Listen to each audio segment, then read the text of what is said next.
ఇది ఒకప్పటి Dubai and ఇది ఇప్పటి దుబాయ్. దుబాయ్ అంటే గ్లోబల్ డెస్టినేషన్, దుబాయ్ అంటే గ్లోబల్ హబ్, దుబాయ్ అంటే third most travelled city in the world. అంతేకాదు దుబాయ్ అంటే most powerful city in the world. కానీ అదే దుబాయ్ 30 సంవత్సరాల క్రితం ఒక ఎడారి ప్రాంతం. ఒకప్పుడు దుబాయ్ లో ఇసుక మాత్రమే కనిపించేది. దుబాయ్ లో ఫుడ్ కానీ, వాటర్ కానీ, గోల్డ్ కానీ, ఎలాంటి మినరల్స్ అయినా దొరికేది కాదు. 1900 కాలంలో అక్కడ తినడానికి మెతుకు దొరికేది కాదు. అలా ఏమీ లేని దుబాయ్ ఇప్పుడు richest city in the world గా ఎలా మారింది? అలా ఏమీ లేని దుబాయ్ ఇంత రిచ్ గా మారిందంటే దానికి ఒకే కారణం, షేక్ మహమ్మద్ బిన్ రషీద్ అల్ ముగ్ద్. ఇతను దుబాయ్ రూలర్, అంతేకాకుండా యుఏఈ ప్రైమ్ మినిస్టర్. వీటికన్నా భవిష్యత్తు గురించి గొప్ప విజన్ ఉన్న లీడర్. ఎగ్జాంపుల్ మనమున్నాం అనుకోండి, ఏదైనా ప్లాన్ చేస్తే ఒక మంత్ కు ప్లాన్ చేస్తాం, లేదా ఒక ఇయర్ కి ప్లాన్ చేస్తాం. కానీ ఇతను మాత్రం ఏకంగా 10 సంవత్సరాలకు సరిపడా ప్లానింగ్ చేస్తాడు. ఈ ప్రపంచానికి ఉన్న అపోహ ఏంటంటే దుబాయ్ లో ఆయిల్ బావులు భయంకరంగా ఉంటాయి అండ్ వాటి ద్వారా దుబాయ్ కి భయంకరమైన డబ్బు వస్తుందని అంటారు. కానీ మై డియర్ ఫ్రెండ్స్, ఇది విని మీరు ఆశ్చర్యపోతారు. దుబాయ్ మొత్తం రెవెన్యూలో ఆయిల్ రెవెన్యూ వచ్చేసి కేవలం 1% మాత్రమే. ఒకవేళ మీకు డౌట్ అనిపిస్తే వెళ్ళి గూగుల్లో చూడండి. దుబాయ్ రెవెన్యూని కంప్లీట్ గా షిఫ్ట్ చేశారు. ఒకప్పుడు ఆయిల్ బేస్డ్ ఎకానమీగా ఉండే దుబాయ్ ఇప్పుడు టూరిజం ఎకానమీగా మారిపోయింది. ఫైనాన్షియల్ హబ్ బేస్డ్ ఎకానమీగా మార్చేశారు. షేక్ మహమ్మద్ కి ఏం చేసినా అది టాప్ లో ఉండాలి, అది కేవలం నెంబర్ 1 లోనే ఉండాలి, కేవలం నెంబర్ 1 లోనే, లేకపోతే అతనికి నిద్ర పట్టదు. ఒక షాపింగ్ మాల్ కట్టాడంటే అది Dubai shopping mall. Dubai mall అంటే వరల్డ్స్ బిగ్గెస్ట్ షాపింగ్ మాల్. ఒక టవర్ కడితే అది బుర్జ్ ఖలీఫా అవుతుంది, అంటే అది world's tallest tower. Man made island, pop Jumeirah,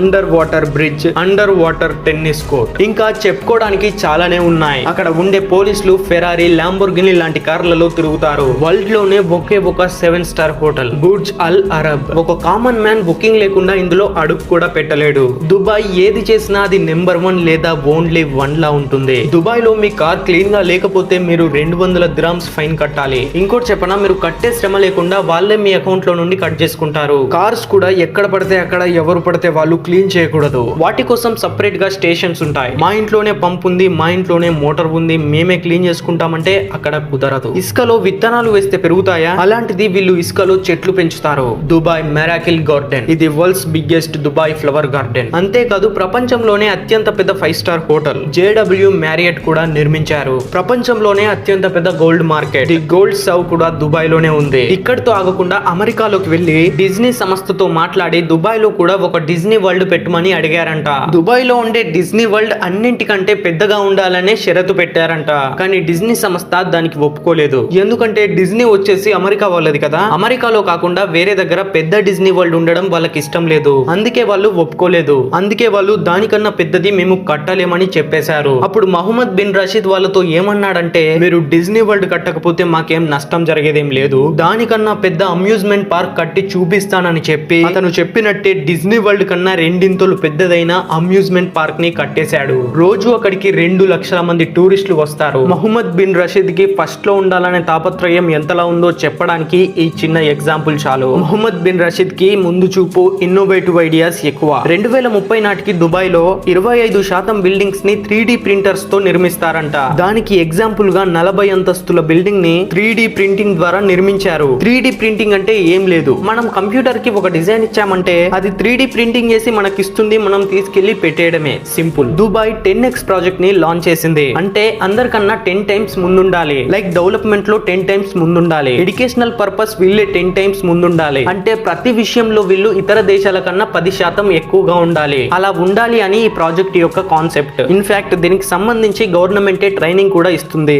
resources లేవని సైలెంట్ గా ఉండడం కాదు, ఆ రిసోర్సెస్ ని మనమే క్రియేట్ చేసుకునేలా ఉండాలని దుబాయ్ వాళ్ళు చెప్తారు. వాళ్ళ థింకింగ్ చాలా డిఫరెంట్ గా, చాలా అడ్వాన్స్డ్ గా ఉంటుంది. అందుకే వరల్డ్స్ మోస్ట్ కనెక్టెడ్ స్మార్ట్ సిటీని నిర్మించగలిగారు. అంతేకాకుండా దుబాయ్ లో హైపర్ లూప్ కూడా కన్స్ట్రక్ట్ చేస్తున్నారు. హైపర్ లూప్ అనేది ఫ్యూచర్ ట్రాన్స్పోర్టేషన్ టెక్నాలజీ. ఈ టెక్నాలజీ ద్వారా అతి దూర ప్రాంతాలకు కూడా సులువుగా ట్రావెల్ చేయగలరు. ఎగ్జాంపుల్ లా చెప్పాలి ఇవ్వాలంటే దుబాయ్ నుండి అబుదాబి వరకు 1000 మంది ప్యాసింజర్స్ కేవలం 12 నిమిషాల్లో ట్రావెల్ చేయగలరు. ఇప్పటికే వాళ్ళు డ్రైవర్లెస్ కార్స్ ని ఉపయోగిస్తున్నారు. స్మార్ట్ పోలీస్ సిస్టమ్ ని ఏర్పాటు చేశారు. అక్కడ అవినీతి జరగడానికి ఛాన్సే ఉండదు అండ్ ప్రతిదీ ఆటోమేటిక్ గా జరుగుతుంది. నిజానికి మన దగ్గర ఉన్నట్టు ట్రాఫిక్ పోలీసులు నడి రోడ్డుపై ఆపి చలానా వేయరు. మన కాడిలాగా ఒక స్లిప్ ఇచ్చి వెంటనే ఆన్లైన్ లోనో లేదా ఈ సేవలోనో కట్టాల్సిన అవసరం లేదు. అక్కడి పబ్లిక్ రూల్స్ అతిక్రమించిన ప్రతిసారి వాళ్ళ అకౌంట్ లో నుండి వెంటనే వాళ్ళ ఫైన్ మనీ కట్ అవుతూ ఉంటుంది. ఇన్ కేస్ అక్కడ మీరు రూల్ అతిక్రమించారంటే నెక్స్ట్ సెకండే మీ అకౌంట్ లో నుండి పైసలు కట్ అయిపోతాయి. సో ఇక్కడ మీరు రూల్స్ అతిక్రమించి తప్పించుకునే ఛాన్స్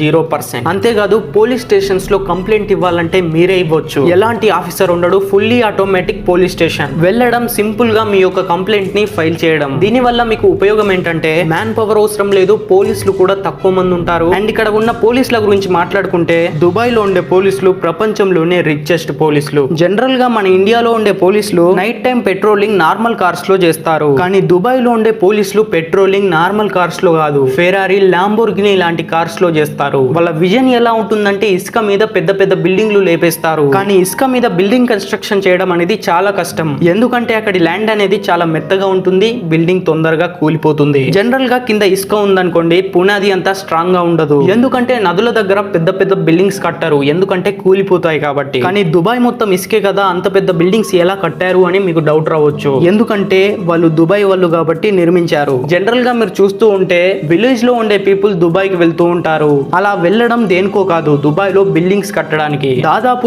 ఎర్లీ 2000s లో చాలా మంది దుబాయ్ కి వెళ్ళొచ్చారు. ప్రపంచంలో ఉండే ఒక ఎడారి ప్రాంతంలో అత్యంత పెద్ద కట్టడం ఉంది. అదేంటో కింద కామెంట్ చేయండి. అత్యంత ఎత్తైన 40కి పైగా భవనాలు. అలాంటి ఎడారి ప్రాంతంలో వాళ్ళు నిర్మించగలిగారంటే వాళ్ళ కెపాసిటీ ఊహించండి. అండ్ వాళ్ళ విజన్ ఎంత గట్టిగా ఉందో ఒక్కసారి ఆలోచించండి. ఈ 40 స్కై స్క్రాపర్ బిల్డింగ్స్ చాలా నీటిని కన్జ్యూమ్ చేస్తాయి. అలాంటి బిల్డింగ్స్ ఇక్కడ చాలానే ఉన్నాయి. కేవలం బుర్జ్ ఖలీఫాకు మాత్రమే 2 లక్షల గ్యాలన్స్ నీరు కన్జ్యూమ్ అవుతుంది. అంటే వాళ్ళకు నీటి అవసరం చాలానే ఉంది. To be continued in part 2.